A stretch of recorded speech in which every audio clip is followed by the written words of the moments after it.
Estimados auditores, bienvenidos a una nueva entrega de Crónicas de Wilson. Profesor Zafirio, ¿cómo está el día de hoy?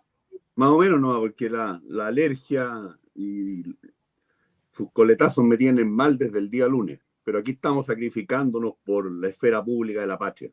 Muy bien, profesor Zafirio. Y tenemos un nuevo invitado hoy día que viene a reemplazar por esta ocasión a Eduardo Galá, que me contaron que está grabando con los hermanos Kaiser hoy día, así que no podía.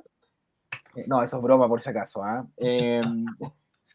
don José Miguel González, que es director de formación en Idea País. Él es abogado en la Católica, es magíster también en estudios políticos de la Universidad de los Andes y también hoy día está de profesor en la Universidad de los Andes. ¿Cómo está, José Miguel? Muy bien, Vicente, muchas gracias por la invitación y mucho gusto estar contigo también, Eduardo. Gracias, José Miguel. Igual, muy buenas noches. Bueno, el día de hoy vamos a hablar de dos temas que han sido candentes en las últimas 2 semanas, quizá. El primero que vamos a abordar es el caso Macaya, y el segundo vamos a conversar sobre esta discusión que ha habido acerca del voto voluntario, el voto obligatorio, y las peleas que hemos visto entre el gobierno y la oposición. Pero yendo primero al tema número 1, que es el caso Macaya, hemos visto, por lo menos a mi entender, aquí vamos a ver el análisis de Eduardo y José Miguel, a mi entender hemos visto la peor cara de nuestra esfera pública en contra del senador Macaya, que no es santo de mi devoción, no lo conozco, la verdad, tampoco sigo mucho sus ideas, me parece un tipo, hasta donde lo conozco, digamos, o hasta donde se ve, un tipo medianamente decente, que se ha visto, por mala fortuna, digamos, inmiscuido en una situación terrible, familiar, y al mismo tiempo sufriendo ataques del espacio público, muchos de ellos que no van al caso, en algunas situaciones lo han acusado incluso de encubridor, de revictimizar a las víctimas, etcétera, un montón de cosas que parecieran estar fuera de lugar para una persona que naturalmente está viviendo un infierno en este momento, que enterarse o empezar a asimilar los actos, digamos, por los cuales se acusa a su padre. Pero escuchemos la opinión de Eduardo Zafirio y José Miguel. Don Eduardo Zafirio, ¿qué puede decir sobre este caso Macaya y específicamente qué opinión tienes del actuar de la clase política y la opinión pública en esta situación? Mira, yo creo que tú ya lo dijiste, pero hay que señalarlo con más fuerza. Me lo has escuchado mucho a mí los últimos años. Yo te he dicho que en Chile, más que una polarización ideológica o programática, incluso a nivel de élite, donde está el grueso del problema, yo lo que veo es una polarización relacional en ascenso, que me la explico solamente porque como la política nuestra se ha vaciado de contenido y de finalidades, ha terminado transformada en una lucha cruenta por conseguir el poder. Y de esto no se escapa nadie.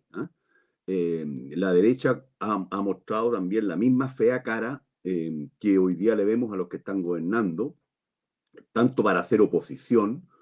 Yo hoy día les recordaba a ustedes cómo esto empezó con el libro de Andrea Alamán, el desalojo. O sea, uno desaloja a quienes no están dispuestos a dejar el poder por sí mismo, que no era el caso de la concertación, ¿cierto? Y tampoco ha sido el caso de la derecha ni de la nueva mayoría cuando han perdido el poder, digamos. O sea, el título del libro ya te lo decía todo. Bueno, ahí empezó. Y el subtítulo, perdón, Eduardo, y el subtítulo es ¿por qué la concertación debe irse el 2010? Y ahora son todos concertacionistas. O sea, cuando tú sacas el genio de la botella, después es muy difícil volverlo a meter. Bueno, y esto lamentablemente va en ascenso. Y hoy día quienes gobiernan son los campeones de la polarización, porque la polarización también es un modelo de negocio. Fue el modelo de negocio de Podemos, fue el modelo de negocio del lepenismo en Francia, etcétera, etcétera, etcétera. Las sorpresas de esto. Primero, yo había conversado con una persona muy cercana que es experta en comunicaciones que llamaba la atención que durante todos estos meses o años Macaya hijo la estuviera sacando bastante barata desde el punto de vista, o prácticamente completamente barata desde el punto de vista comunicacional. Entonces, ahí está la primera sorpresa, de que esto se produjo los últimos 3 o 4 días, en circunstancias que podría haber saltado en cualquier minuto. O sea, yo voy a poner un ejemplo para el otro lado. Para mí, que soy formado en otra escuela, me resulta vomitiva cuestiones que me llegan de repente desde las redes sociales, que yo no tengo, pero a mi WhatsApp, de imputaciones que se le hacen a Boris que me parecen absolutamente falsas y que incluso si llegaran a ser ciertas, tienen que ver ya con cuestiones de la vida privada que a mí no me interesan, digamos, para formarme la opinión. Creo que además hay elementos muy sólidos para hacer una crítica política sin necesidad de entrar al basurero, a los vertederos, digamos, a las acequias, digamos, de los ataques personales, miserables y ruines. Bueno, la segunda sorpresa sí tiene que ver con la situación política que lleva a Macaya el día domingo a ir a un programa de televisión. Yo digo, me trato de poner mínimamente en el pellejo del tipo. Mi padre está muerto, pero pienso en el caso de un hijo o de una hija que está condenada por delito y yo soy presidente de un partido. Obviamente, la más elemental consideración al estado en que me imagino que uno se encuentra en esas situaciones hace que uno le diga que vaya el vicepresidente o la vicepresidenta, digamos. Se supone que por muy inhumana que sea la política, uno tiene amigos, y amigos incluso dentro de los partidos en que milita. Yo tuve mucha gente cercana en mi época de militancia, y algunos de ellos a lo menos tenían una cierta preocupación por lo que podríamos llamar el factor humano. Y Macaya va a la televisión. Primera cuestión. En esta situación. O sea, es ponerse de una manera completamente imprudente a que pasara lo que iba a pasar. Ya en la televisión, además, dice unos disparates monstruosos desde el punto de vista de una persona que es senador y que es presidente de un partido. O sea, habla solamente como un familiar del condenado, y no se da cuenta de que en esta situación hay víctimas de delitos deleznables, digamos, como los que establece este fallo, y además estamos involucrados en un tema de altísima sensibilidad pública, porque uno de los problemas que tienen estos delitos es justamente que es muy difícil que se denuncien, es difícil de probarlos, y además siempre suponen algún nivel de revictimización, alto y significativo. Él no ve nada de esto, lo cual yo estoy haciendo el juicio político, no estoy haciendo el juicio personal ni psicológico. A lo mejor si yo tomo la decisión absurda en circunstancias parecidas de ir a la televisión, hago lo mismo, me pongo a defender a mi pariente y me olvido, digamos, del cargo público que estoy ocupando. Bueno, y esto inmediatamente, por supuesto, dado que él Macaya en la defensa ciega de su padre ha relativizado proceso y fallo incluso, significa que viene una reacción de primer nivel, digamos. Aparece la señora Orellana, que es un killer de este gobierno, una pistolera cuando le conviene, cercanísima al presidente Boric por razones bien complejas, a las cuales también me voy a referir, porque yo no le saco el bulto a ninguno de estos temas. Vallejo y, por supuesto, diputados del Frente Amplio. Me parece a mí que el grueso del resto de la oposición ha tenido otra conducta. Yo no sigo mucho la cosa pública. De hecho, estoy suscrito prácticamente a un solo diario, que es el Mercurio. Muchas veces ni siquiera leo el cuerpo C, leo los editoriales, leo las cartas, pero me da la impresión de que gente del PPD, del PS, de la DC, de los radicales, no entraron a este juego con la virulencia brutal que lo hizo gente del Frente Amplio, sobre todo, y del PC, obviamente. Y estos mismos que reivindican la política de las emociones y de los sentimientos, cuestión que a mí me repugna como racionalista, como católico postconciliar y valorador de la ilustración. José Miguel lo sabe porque fue alumno mío y hice muchas veces este chiste. Los mismos que son los campeones de la política de los sentimientos y de las emociones, salen a darle a este tipo, a Macaya, sin ninguna consideración mínima siquiera a que el condenado es su padre. O sea, es una cuestión impresionante. Y además de esta impostura, hay otras. La doble vara, ¿no? La ley del embudo que aplica el Frente Amplio cuando las personas que están imputadas, o en este caso condenadas, por este tipo de figuras son de su bloque o cuando son adversarios políticos. Recuerden los escándalos en el municipio de Ñuñoa y la actitud, digamos, del Frente Amplio. La señora Orellana, la señora Vallejo, la diputada Schneider y otros que se me escapan, estuvieron metidas en las operaciones finas para resolverle el problema a Boris de una acusación de acoso sexual una semana antes de la segunda vuelta. La más dura en eso y la más clara, pero igual intervino al final en favor, digamos, de blanquear la situación y resolverle el problema político electoral a Boris, fue la Camila Vallejo. Las otras ciegamente cuadradas detrás del presunto acosador. Entonces, es una política que está... los italianos tienen un dicho, siempre se puede cavar, o sea, siempre se puede caer más abajo, pero ya nosotros estamos a lo menos en el sótano, a estas alturas de la vileza, de la ruindad, de una lógica confrontacional y adversarial donde ya no hay Dios ni ley, no digamos fair play. Y esto es muy complejo porque como demuestra, por ejemplo, lo que ha pasado con la acusación constitucional, el uso abusivo, hablábamos del desalojo, bueno, vean lo que hemos visto desde que se acusó injustificadamente a la Yanna Proboste en adelante. Yo, honestamente, como abogado, me cuesta encontrar una acusación constitucional en estos 15 años donde uno dijera aquí había un cierto fundamento jurídico-político para presentar esto y obviamente para votar a favor. No todas han sido iguales, pero normalmente la inconsistencia de esto es mucho más clara, brutalmente más clara que la consistencia. Entonces, esto se ha transformado en un uso abusivo. Y este tipo de conductas, como la que estamos señalando ahora, va a terminar en lo mismo, en cuestiones simplemente espeluznantes, que van a copiar los que ahora son víctimas, digamos. Porque vean el tema de la guerra jurídica, lo inventaron los Kirchner, pero ya en Chile lo está ocupando no solo Jadwe, sino que también gente que ha cuestionado a los fiscales. O sea, si eso es lo terrible de esto. Maritain decía que lo más siniestro en la política es que normalmente el que termina imponiendo los medios es el que usa los peores medios.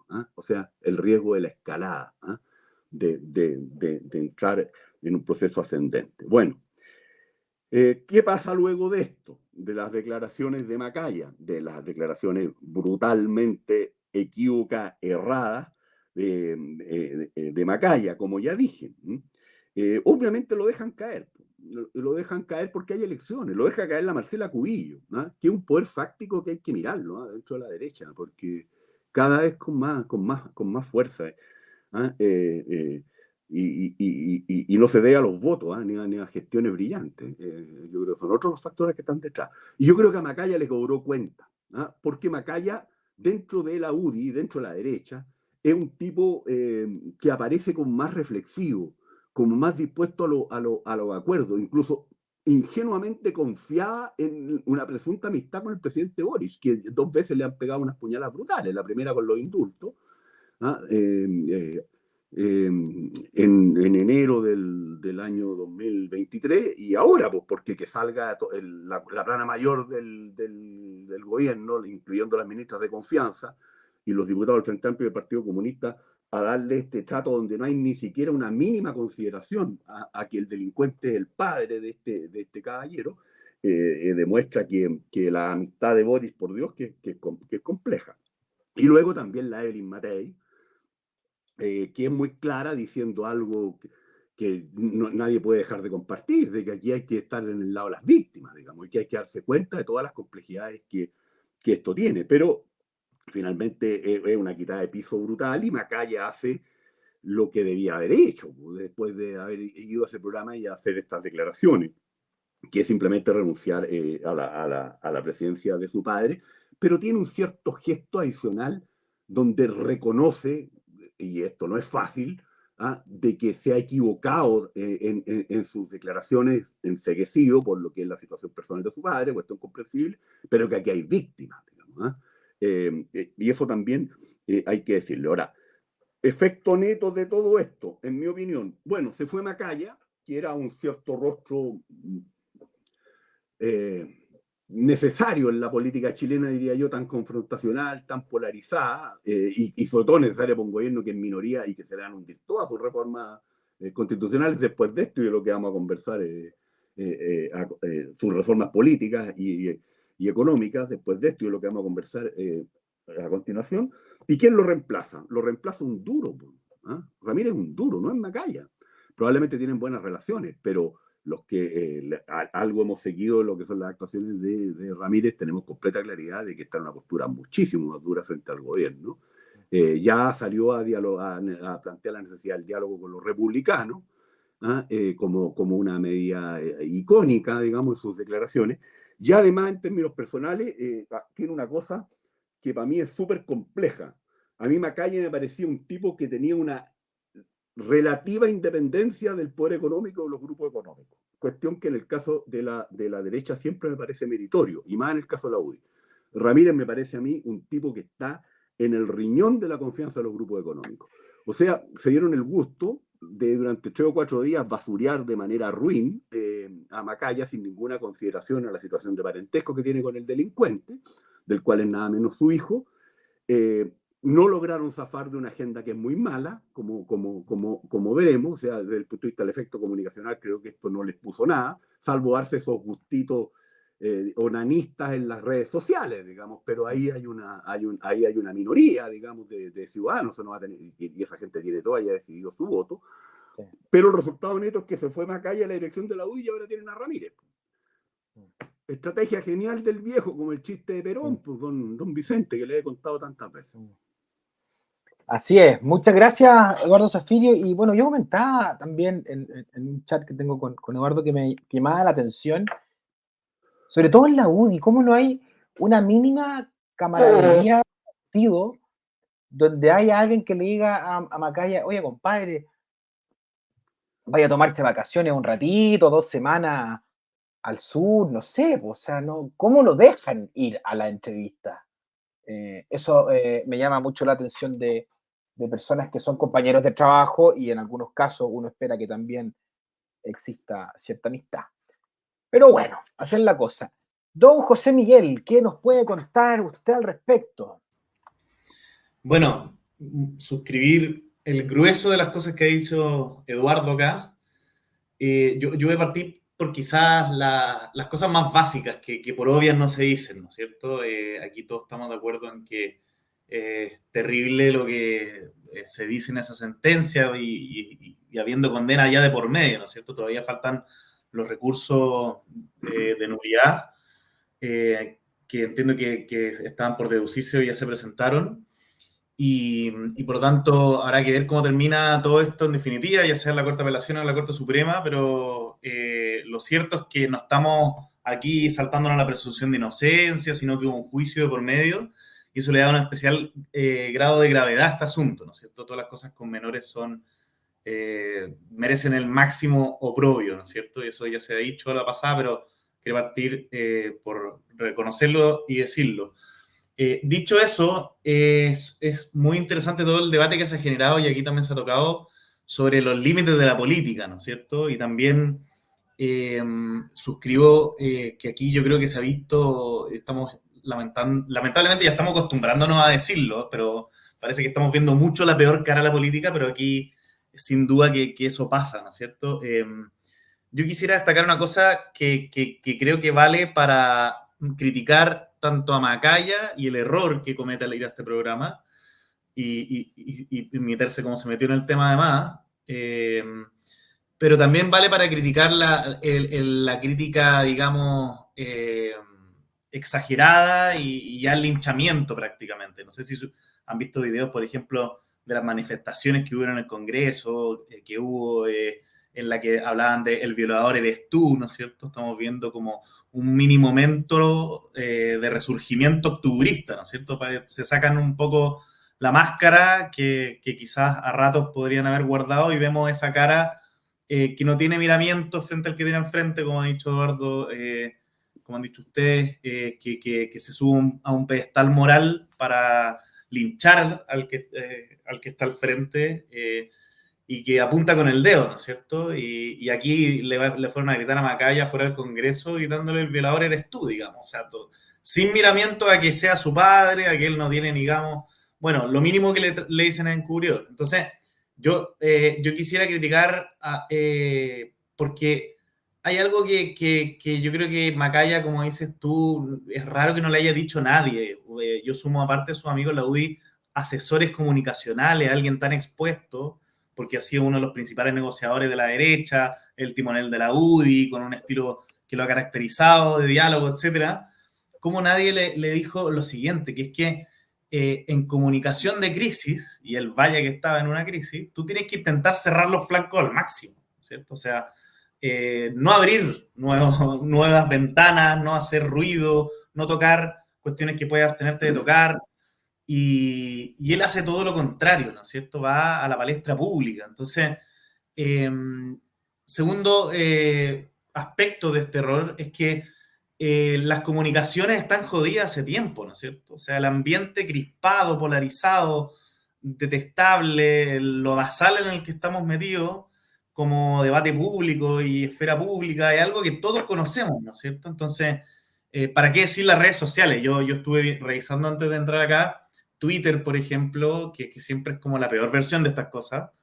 Y digamos, es de verdad, o sea, le falta poco para llevarlo a la horca, ¿no es cierto? Y al hijo, al senador, o sea, ni hablar del padre, digamos. Entonces, yo creo que conociendo que el contexto es así, que algo que todos medianamente deberíamos conocer, y él sobre todo, lo que hay que hacer es ir pisando huevos, ¿no es cierto? O sea, extremar los cuidados, sobre todo por un tema tan sensible como los que involucran a las temáticas de delitos sexuales, para que sea con menores, y creo que él hace lo contrario, se expone a ver un flanco, le sube la tensión. O sea, yo creo que, igual lo voy a decir con todas sus letras, yo creo que era muy difícil que esto terminara bien para Macaya. Yo creo que, no sé si estarán de acuerdo, que en realidad había muy pocas maneras de resolver la tensión, digamos, intrínseca y irresoluble en la que se encontraba al mezclarse a ese nivel su lealtad familiar, su posición de hijo con sus responsabilidades públicas y vocería, ¿no es cierto? Entonces, yo creo que hay que decir que se comete un error, pero ahora ya entrando en el plano de la misericordia quizás, lo cierto es que era muy difícil resolver comunicacionalmente de manera adecuada la situación en la que se encontraba. Yo voy a decir otra cosa básica quizás, pero que ejemplifica para los auditores ¿de qué se trata esto de un hijo y su padre en casos como estos? Yo pienso, una de las cosas que siempre me ha fascinado es ver, por ejemplo, en Estados Unidos, que todavía hay algunos estados con pena de muerte, cuando se condena a morir a gente acusada de aberraciones, de delitos bien terribles, casi siempre se escucha el grito de una madre. Y es que para una madre su hijo siempre va a ser su hijo, ¿cierto? Es un vínculo visceral, quizás estoy acá poniendo uno que es mucho más potente que el de un hijo con su padre, pero en el fondo son cuestiones que a uno le van por encima de todo lo demás, ¿no es cierto? Hay muy pocas cosas tan sagradas como eso. Entonces, ¿Me permite un comentario? ¿Me permite un adelante, pequeño Eduardo, sí, comentario? Mira, pero si esto es Liliada, acuérdate que cuando muere Héctor, digamos, finalmente Aquiles tiene el gesto de permitirle a Príamo que lo pueda exacto. enterrar, digamos. Así O es, sea, sí, pues. esto está en Liliada, bueno. O sea, sí, pues hasta Aquiles termina cediéndole el cadáver de su hijo a Príamo, o Antígona con ese ruego ancestral también por el cuerpo de su hermano, pero yo creo que son cuestiones viscerales, entonces yo creo que en el fondo la política no tiene límite. Estamos en un momento para el debate público, la esfera pública, como tú decías, en que parece que no hay literalmente nada que se pueda respetar. Yo todavía no encuentro ese límite sagrado que supere al cálculo electoral, que supere la mezquindad, la instrumentalidad que le pega desde Gonzalo La Carrera, lo deja caer la Gatica, NRN, y para qué decir en la nueva izquierda. Yo salvaría quizá a la centroizquierda, al igual que tú, Eduardo. Yo no he visto cuestiones tan públicas al menos, pero ahí el linchamiento es directo, frontal y viene desde personeros de gobierno. Entonces, yo creo que los límites ya no existen y un actuar totalmente deleznable, un olvidarse por completo. Estamos hablando de un conglomerado que está gobernando ahora, de hecho, y olvidarse por completo que esto les puede tocar a cualquiera, digamos, ¿no es cierto? O sea, de que pueden estar del otro lado, que es como funciona la ética de la responsabilidad, quizás a la que llama Weber, no sé. Y lo último que podría mencionar, porque igual yo creo que Eduardo ya se refirió al grueso del asunto, que es impresionante el mundo digital en el que vivimos. O sea, llevamos pocos días en este asunto y ya vemos manifestaciones, hay una marcha convocada para mañana por conglomerados feministas, que yo al menos me ha sorprendido lo mediático, ha sido a nivel de redes sociales súper masiva, y como que vivimos en una época de que este tipo de ejemplos, o sea, cuestiones ejemplares, detonan un montón de rabia acumulada de manera que es vertiginosa, o sea, que no podemos ningunear. Yo creo que el buen Eduardo Galás podría decir mucho sobre esto de la rabia colectiva, en fin, pero no hay que desmerecer eso, o sea, hay que tener mucho ojo con ese fenómeno. A mí, me acordé un poco de la semana del 18 de octubre, en que uno veía, qué sé yo, el lunes, martes, que saltaban torniquetes, el miércoles, jueves, que ya había indicios de saqueo, y el viernes y el sábado ya la quema de algunos edificios. Entonces, yo creo que hay que tener mucho ojo con estas chispas, cómo crecen así de rápido. El poder de las redes sociales, el poder de convocar a la rabia social acumulada, en fin, es súper delicado. Estos efectos bolas de nieve colectivos que se pueden generar pueden ser muy peligrosos, y efectivamente lo que más preocupa es que la clase política, en momentos así, en que las cosas prenden con una chispa, en que se puede generar una bola de nieve muy rápidamente y un vértigo, y estos temas son súper delicados, etcétera, en vez de la responsabilidad que se debiese exigir, de ir como pisando huevo, es como, a mí me toca hacer clases, digamos, uno tiene que, cuando toca temas delicados que pueden herir sensibilidades, extremar los cuidados, ¿no es cierto?, las palabras que se utilizan. Vemos todo lo contrario, o sea, aprovechamiento.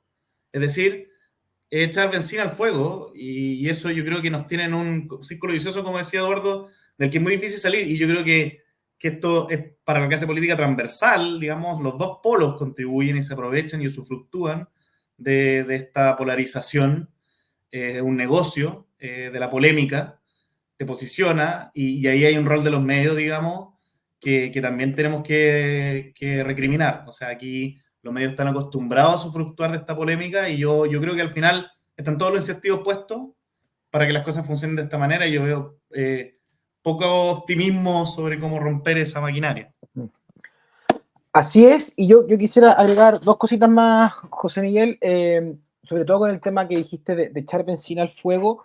También hubo hartos actores, que no todos son políticos, sino que algunos son, no sé, como Marta Lagos o Sebastián Grey, o este tipo de gente que tuitea cosas a favor del gobierno, que también empezaron a tirar la consigna constantemente ¿y por qué Jadwe está en prisión y Macaya está en libertad si en uno hay condena y en el otro no? Tratando de insinuar de que aquí hay una situación de privilegio y que ese tipo de cosas también le agrega una dosis adicional que genera esta rabia. O sea, ya no es solamente el violador, sino que es el hijo UDI privilegiado que en el fondo que lo trata de defender ocupando en el fondo ocupando herramientas que no corresponden y más encima en una situación de privilegio. Entonces, ese tipo de cosas, generar esa caricatura, que puede tener cosas de razón o no, pero está hecho para generar rabia, en el fondo. Esa es su intención. Y en segundo lugar, también agarrándome lo que tú dices de los medios de comunicación, que puede sonar ingenuo, puede sonar bobo incluso, pero a mí no me parece adecuado que el periodista en esa situación, en esa entrevista, o sea, estamos acostumbrados a que sea así, pero que le pregunte esta situación personal a Macaya, ¿por qué? Porque da rating. Yo no vivo de esto, yo no vivo de este canal de YouTube, este es mi hobby, pero en el fondo yo sé que si tuviese a Macaya acá y le preguntara sobre, estoy poniendo una situación ficticia, digamos, y le preguntara sobre su papá y lo pusiera en aprieto, podría tener 100.000 vistas. Pero no lo haría, porque no me da la guata para hacerlo, en el fondo. No podría mirarlo en los ojos preguntándole eso por una cuestión humana, ¿me entendió? ¿No? Entonces, prefiero tener 500 vistas en una entrevista fome con Macaya que 100.000 vistas en el fondo poniéndolo en ridículo. Porque no me parece honesto, no me parece que aporta, salvo, digamos, a la chimuchina global. Pero es esa lógica que tenemos tan instalada de las comunicaciones como una industria, de generar polémica, para generar del morbo, no se critica, porque se da por hecho, pero no debería ser así. Yo creo y lo vemos en periodistas relativamente serios, porque creo que el que lo entrevistó, yo ni siquiera vi una entrevista, no me dio para verla, pero lo Valenzuela, creo que alguien, digamos, serio, razonable, de lo mejor que hay, pero aún así como que es parte de su oficio, digamos, hacer esas preguntas, que no aportan nada. A mí se me viene a la cabeza un ejemplo súper under, o digamos de un ámbito mucho más coloquial, pero Messi debuta en el Paris Saint-Germain y se cambia de equipo, y usted sabe lo que pesa Messi a nivel de los medios globales, etcétera. Y su primera entrevista se la dio a Ibai Llanos, un tipo de Twitch, así, un influencer, por decirlo así, muy buena onda y charachero, qué sé yo. Entonces, a raíz de eso, todos los medios tradicionales del momento, de los diarios deportivos europeos, se fueron en contra de Ibai, como es que no es un periodista, no es serio, etc. Y él dijo una cuestión que a mí me llamó mucha atención y que tiene que ver con esto, que dijo, pero es que yo cuando hablo con Messi le hago preguntas futbolísticas y lo trato como un hincha. Entonces, en cambio, el escrutinio que está sometido en una entrevista con cualquier periodista en conferencias de prensa, el escrutinio ese del morbo, de hacerlo pisar el palito, es distinto, ¿no es cierto? Entonces, yo creo que, ojo, es muy distinto a lo que podemos exigir y la responsabilidad en sede política que lo que le podemos exigir a Messi en términos comunicacionales. Digamos, exijámosle en la cancha nomás lo que bien sabe hacer, pero a nivel de periodismo político yo creo que tú tienes un gran punto. O sea, también yo creo que hay una carencia de límite a rato. Hay ejemplos mucho más deplorables. Ahí el que le pregunta al que acaba de perder su casa, ¿no es cierto? Oiga, ¿y dónde va a pasar la Navidad? No sé si han visto casos como eso. Sí. Está buscando, digamos, hacer llorar y yo creo que profitar de la industria del morbo. Y esa cuestión yo creo que es difícil de parar porque son como incentivos colectivos, estructuras que son difíciles de romper. Así es. Bueno, y por eso este es el mejor canal de política de Chile y de Latinoamérica, algunos han insinuado. Bueno, yendo al segundo tema, y paso el dato nomás. Yendo al segundo tema que tiene que ver con esto del voto voluntario versus el voto obligatorio, hemos visto las últimas semanas que el gobierno ha hecho todo lo posible por, de alguna manera, flexibilizar la obligatoriedad del voto. Esto en gran medida porque salieron algunas encuestas hace un par de semanas también, me parece que Pulso Ciudadano, y han salido antes, digamos, que las clases más pobres estarían votando más por la derecha y específicamente por republicanos, los migrantes lo mismo. Entonces, de alguna manera, ellos suponen que mientras vote menos gente, les podría favorecer en términos electorales. Ese es un poco el cuestionamiento y la situación que se está dando hoy día. Profesor Zafirio, ¿qué opina de esta situación? ¿Qué tan grave la encuentra? ¿Y qué consecuencias puede traer esto para nuestra institucionalidad y también para los resultados de las próximas elecciones de alcalde? Bueno, yo creo que el efecto inmediato de esto es más polarización. O sea, eso es obvio. O sea, ya algunos están dando por muerto cualquier cambio significativo en materia previsional. Vamos a ver en qué termina la cosa anti-evasión y anti-elusión, porque fue una semana tóxica. Y yo creo que a raíz de esto se detonó también la reacción tan durísima de actores del Frente Amplio y del gobierno contra Macaya por sus dichos en el programa de televisión, porque estaban metidos en un cuadro muy negativo desde el punto de vista de la agenda. Algunos de ellos incluso lo reconocieron. Y probablemente con tensiones internas. Yo no creo que todo el gobierno estuviera en la que está Elizalde en esta materia. Pero bueno, para ser acumulativo con el análisis que hicimos del otro tema, veamos el cuadro global.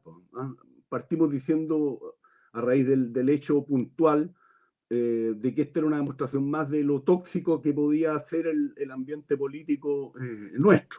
Y aquí yo quiero partir por lo mismo, cuestiones que he estado diciendo o reiterando estos días, porque me parece extremadamente grave por razones que voy a tratar de explicar.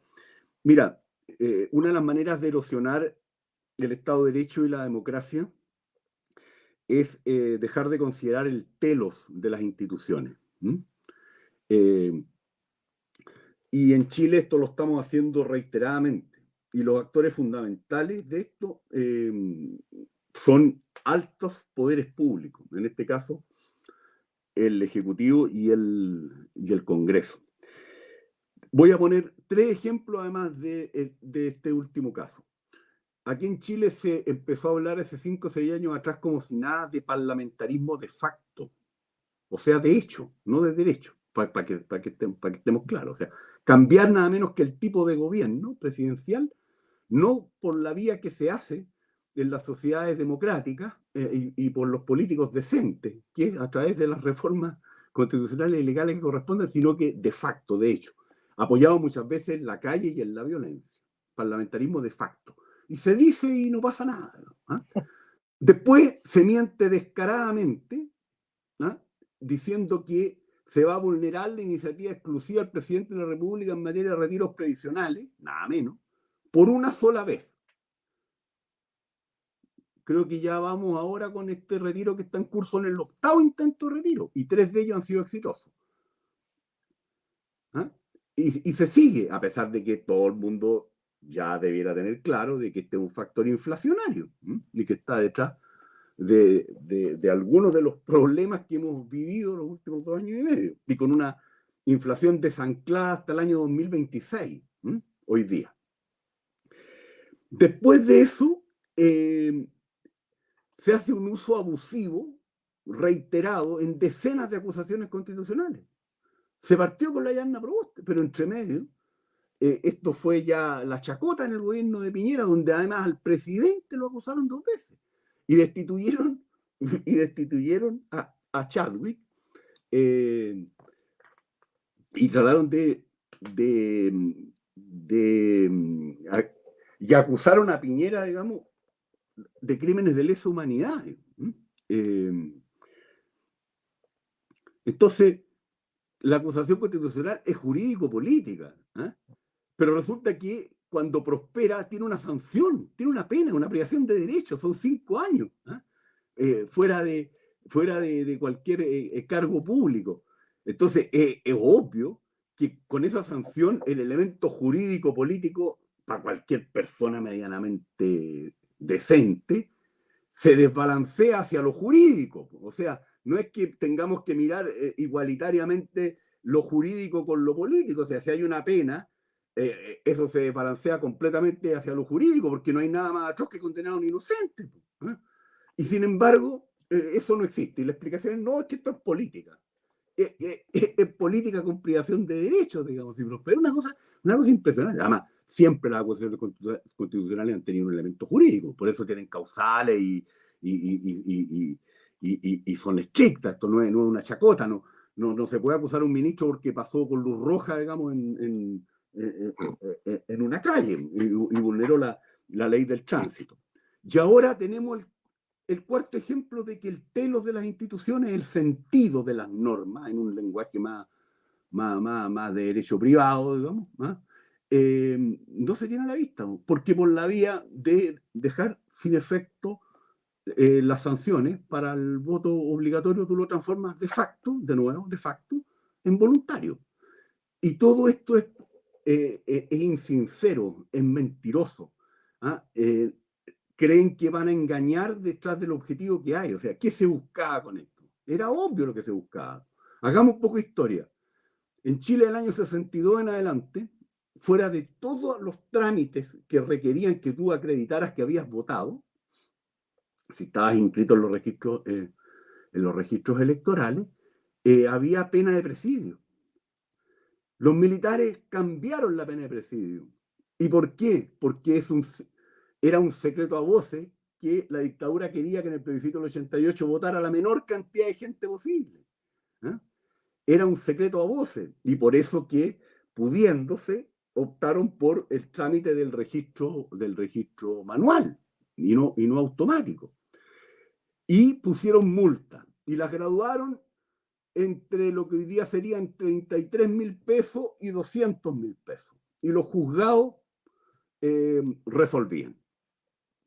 Y resulta que ahora se restablece el voto obligatorio, pero obviamente con muy poco agrado de muchos actores. Jorge Burgos me comentaba a mí esta semana, Eduardo, esto es volver a vivir todo el juego de máscara y de mentira y de hipocresía que vivimos cuando se cambió al voto voluntario, que nosotros con Jorge fuimos de los 9 diputados que votamos en contra, porque todos sabíamos que lo que ahí había era un intento mayoritario de asegurarse las reelecciones por parte de los incumbentes que estaban votando.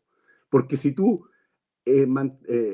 mantenías votaciones pequeñas, aunque se decía que con esto se iban a abrir la ancha alameda por donde desfilarían millones de jóvenes a participar, era más fácil seguir de diputado, seguir de senador, seguir de alcalde.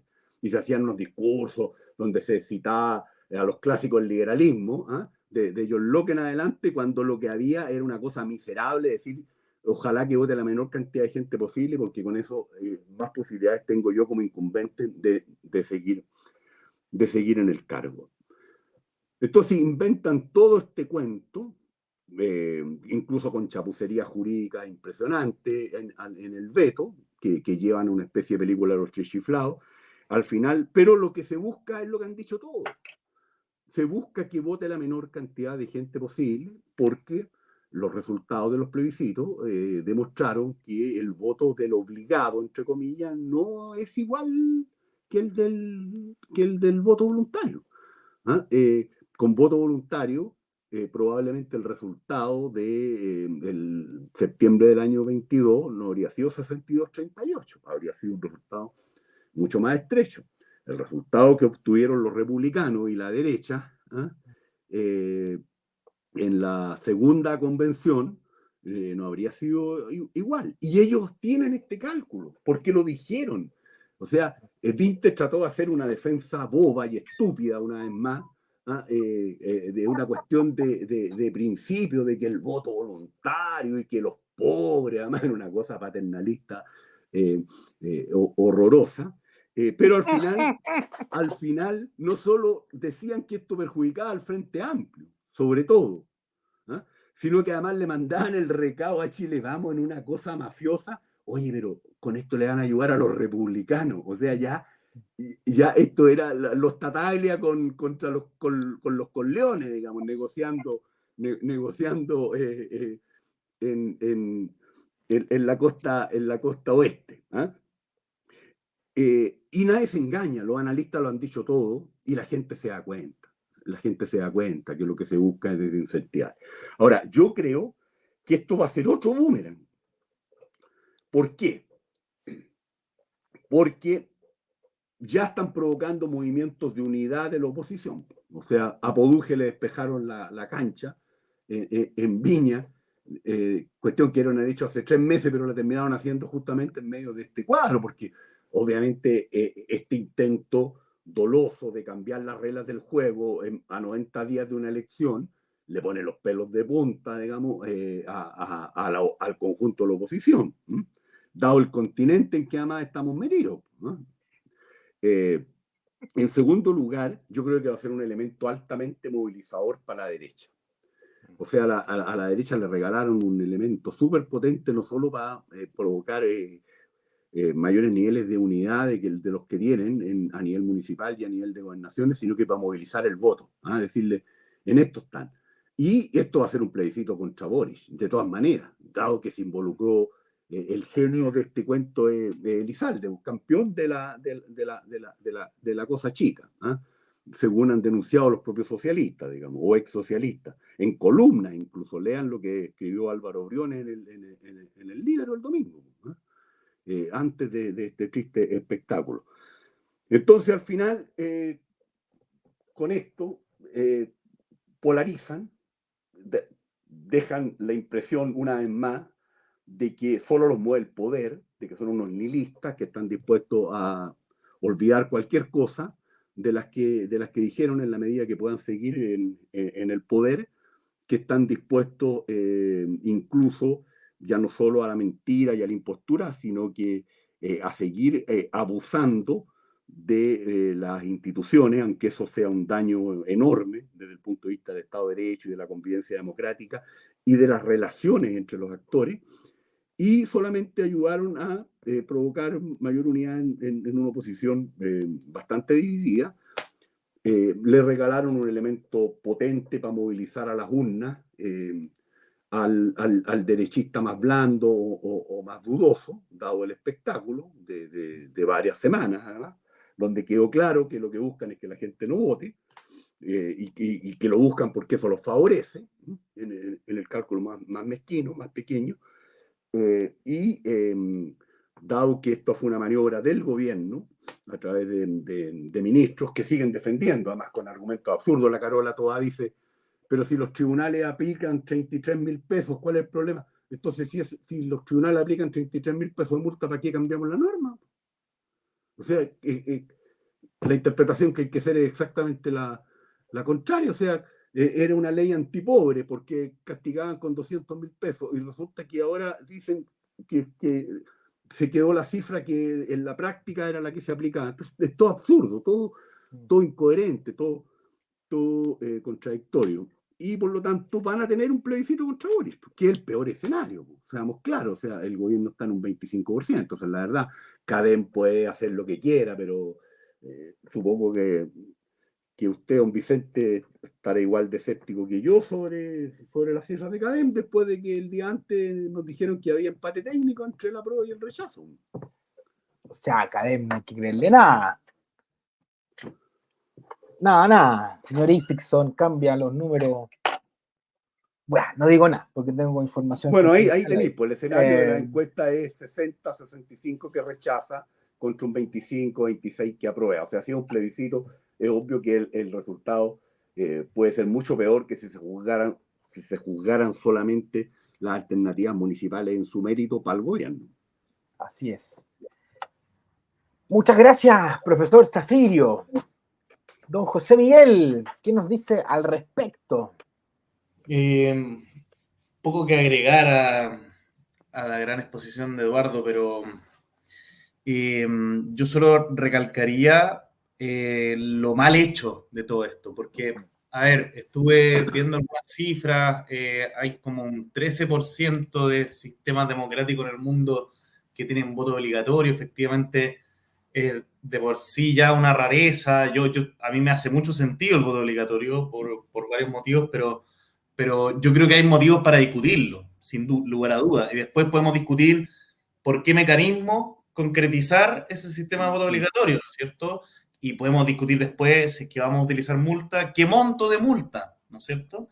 Pero discutirlo así, no sé si no mencionó, yo creo que por exceso de conmiseración de su parte, el profesor Zafirio, el papelón de los vetos, que habían presentado. De loco. Sí, pues habían presentado veto al gobierno, y resulta que el veto, no sé si vieron, pero tenía un montón de barbaridades, innovaba en montones de indicaciones que ni siquiera se habían mencionado en el debate, era un desastre. Y por lo tanto tuvieron que recular, y gracias a la presidencia del Senado, que es de la oposición de García, digamos, que tuvo la sutileza, digamos, de dejarles como, los bajó de la tabla, entiendo, y luego permitió que se discutiera el segundo intento de veto. Entonces, yo suelo mencionar una de las cosas que aparecían ahí, porque se agregaron varios temas para discutir, ¿no es cierto?, alrededor de esta cuestión de la multa y de los 2 días y del voto migrante. Hay una que me llamó, la encontré notable, que era, estaban eximidas de multa las embarazadas, decían, no sé si lo vieron. Que me pareció muy divertido aparte, porque... Y ocupaban la palabra gestante. Gestante, sí. Exacto, por si acaso, porque hay que blindarse. Sí, para incluir a todos, me imagino que también a los peces sintientes, digamos, a todo tipo de organismo que pueda gestar. Y bueno, ya sabemos para dónde va la cosa, pero lo que encontré notable es que al tiro apareció un reproche que es del más mínimo sentido común, que es que una mujer que tiene un mes de embarazo, 2 meses, 3 meses, no tiene ningún tipo de impedimento para ir a votar, ¿no es cierto? O sea, entonces, a mí me da risa porque generó una suerte de reacción como feminista. Imagínense los momentos que estamos viviendo, de Macaya, el violador eres tú, etcétera. Resulta que el gobierno mete una burrada de ese tamaño en el que mete en un solo vagón a todas las embarazadas de Chile, digamos, la excusa de votar, equiparándola después de pasada a los mayores de 70 años. Bueno, y no alcancé a ver qué otros casos habían ahí, pero me llamó mucho la atención lo mal hecho de esta cuestión. El veto, un momento paupérrimo de los que ya nos estamos acostumbrando a esas burradas de nuestro sistema político, pero también me llama la atención el cálculo electoral evidente, ¿no es cierto? No lo había contado lo que dice Eduardo, son 90 días antes de la elección. ¿Ustedes se imaginan lo que es para un candidato estar preparando su candidatura por año? ¿Para qué?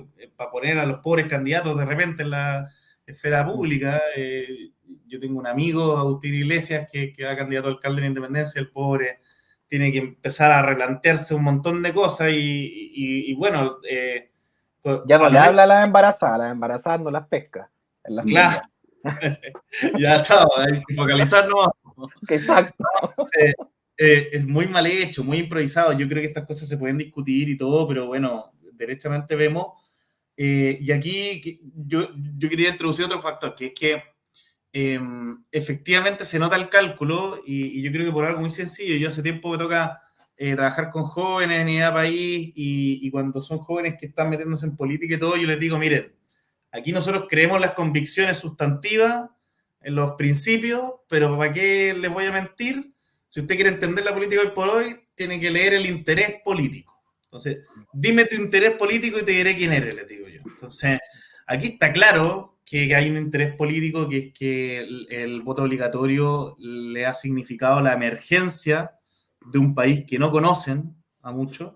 Recordemos lo abrumadoramente distinto que fue la tendencia política de las votaciones con voto obligatorio versus ese ímpetu y momento más octubrista del plurichile y bueno, todas esas cosas que terminaron en el basurero. Entonces, yo creo que es súper interesante lo que ese Chile tenía para decir, ¿no es cierto? Un Chile que estaba totalmente desafectado de la política y sigue estándolo, y que por fin se permitió una ventana democrática dentro de la institucionalidad, etcétera, con reforma constitucional mediante, para poder leer y escuchar ese Chile. Entonces, todos los que trabajamos con seriedad en política, empezamos a estudiar ese Chile, como corresponde, creo yo, que lo que debe guiar a la política del principio y realidad, ¿no es cierto? Es decir, antes que leer mis principios y mi guata, yo leo el país y oriento mi guata y mis principios al país, ¿no es cierto? No viceversa. Entonces, aquí yo creo que la reacción del oficialismo a grandes rasgos y sobre todo el frente amplismo ha sido el viceversa. O sea, es decir, el país me quiere decir algo, está irrumpiendo una masa de la ciudadanía que no conocía y que parece que no piensa como yo, entonces modifico las reglas del juego y lo hago de esta manera charcha, perdonen que diga una palabra así, pero que de una manera a la rápida, digamos, más encima lo hago por debajo, sin decirlo del todo, más allá de las chapucerías de 20. Entonces, yo creo que esa actitud, que es como la versión más pura de la ideologización, ¿no es cierto? O sea, aquí hay una masa que yo no quiero leer y que voy a evitar por secretaría, digamos. Yo creo que es de una responsabilidad supina. Y bueno, aquí vemos que nuestro sistema político adolece de cuestiones flagrantes, o sea, y lo peor, como ya lo hemos dicho, es que nuestras autoridades están dilapidando la legitimidad del sistema, ¿no es cierto? O sea, al final del día, quienes podrían frenar esto, que podrían haber hecho un veto responsable, demostrado algo de resguardo de la institucionalidad, que ya les llega bien deteriorada, están dilapidándola aún más. Entonces, esto es como una suerte de trasvasije en el que cada vez queda menos en el vaso al siguiente, ¿no es cierto? Entonces, eso desalienta mucho. Porque claro, y con esto ya voy cerrando, yo diría, queda en evidencia lo del interés político del oficialismo, y en específico digo del Frente Amplismo, porque son los que cambiaron más abruptamente de voto respecto de la votación del 2022, varios de ellos a favor del voto obligatorio. Que no me van a decir acá que, digamos, en este nuevo engendro de reforma de los 33.000 pesos, hay grandes convicciones sustantivas detrás, ¿no es cierto? Porque eso es lo que ha faltado. Ha sido muy errático el discurso. Hemos visto lo que ha dicho por su lado lo que mencionaba el profesor de la ministra Toá, pero también están todos los dichos de Lizalde, como que los argumentos no han cuajado. Y yo creo que no han cuajado porque no hay una gran convicción antropológica y sustantiva detrás de esto, digamos. ¿Para qué decir lo que decía Winter, ¿no es cierto? Que en verdad... Entonces, cuando tú tienes ese nivel de discurso errático y las cosas no cuajan, es porque lo que hay detrás es una calculadora. ¿Sí? Así de simple. Entonces, yo creo que a confesión de parte, relevo de prueba, dicen por ahí. O sea, si es que en verdad el pueblo no te sirve lo que está diciendo en una democracia, lo que hay que replantear, digamos, no es el sistema político, sino que quizás son tus dichos y tus ideas. Y es para los dos lados, porque recordemos que los que apoyaron estaban felices con el voto voluntario antes de que se implementara a la derecha, porque pensaban, esta cuestión nos conviene a nosotros también. Y por el ideologismo liberal, yo que estuve en esos debates, o sea, la concepción republicana de la democracia valía nada. El único que la defendió a morir y votó con nosotros fue Gonzalo Arena, que era diputado de la UDI. Sí, los otros éramos todos DC o ex DC. Pero yo no quise decir una cosa para no perder el foco, pero lo voy a insinuar porque es para darle vuelta a nuestro programa. La vuelta de carnero espantosa de los socialistas con los migrantes. Aquí estuvieron peor incluso que el Frente Amplio, porque plantearon de que aquí no podían andar decidiendo las elecciones extranjeros, o sea, estaban en el chauvinismo. No, eso lo dijo la Camila Vallejo, era como la Marine Le Pen. Sí, pero los socialistas presentaron una moción para privarlos del voto. Pues. Y además una cosa grotesca, porque podemos discutir también, como decía José Miguel, el tema del voto de los extranjeros avecindados. Pero nadie ha planteado siquiera que a nivel municipal hay que dejarlo fuera. O sea, y esta vez es una elección municipal. Y además, acuérdense que aquí votaron sin ni un problema de manera obligatoria para 2 plebiscitos.